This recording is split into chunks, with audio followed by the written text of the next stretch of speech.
पुराने हथियारों के भरोसे रूस का मुकाबला कर रहे यूक्रेन ने अमेरिका से F-15 और F-16 जैसे आधुनिक लड़ाकू विमान देने की गुहार लगाई।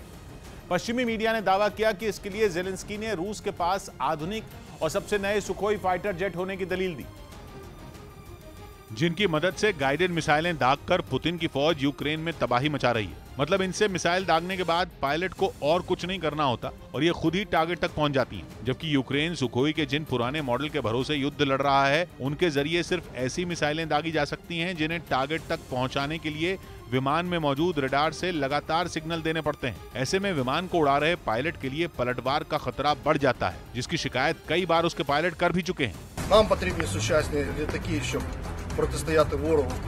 और खबर है कि इसी वजह से यूक्रेन की सेना अपने फाइटर जेट की मदद से रूसी सेना पर हवाई हमले नहीं कर पा रही और इनका इस्तेमाल सिर्फ पेट्रोलिंग के लिए करने को मजबूर है। रूस की एयरफोर्स के आगे यूक्रेन के नहीं टिक पाने की सबसे बड़ी वजह है पुराने विमान, जिसकी शिकायत अब वहां की सेना के पायलट भी कर रहे हैं। ऐसे में रूस को हवाई टक्कर देने के लिए वो अमेरिका से उम्मीद लगाए बैठे हैं, लेकिन सीधे लड़ाकू विमानों की सप्लाई एक तरह से रूस के साथ सीधी भिड़ंत की तरह हो सकती है। यही वजह है कि अमेरिका ने इससे पहले यूक्रेन की मदद के बदले पोलैंड को F-16 देने से इनकार कर दिया था। हालांकि यूक्रेन अब भी अमेरिका से ये लड़ाकू विमान मिलने की उम्मीद है।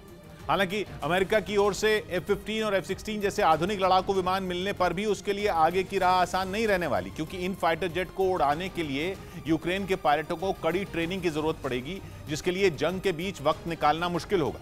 और अमेरिका में इन लड़ाकू विमानों को उड़ाने के लिए दी जाने वाली बेसिक ट्रेनिंग करीब 9 महीने की होती है, जबकि इससे पहले उन्हें करीब इन फाइटर जेट से जुड़ी जानकारी हासिल करने के लिए 6 महीनों का बेसिक कोर्स भी करना होता है। और एक अनुमान के मुताबिक अगर इमरजेंसी मानकर जल्द से जल्द ट्रेनिंग पूरी करने की कोशिश की जाए तो भी इसके लिए कम से कम 2 से 3 हफ्ते का समय लगेगा।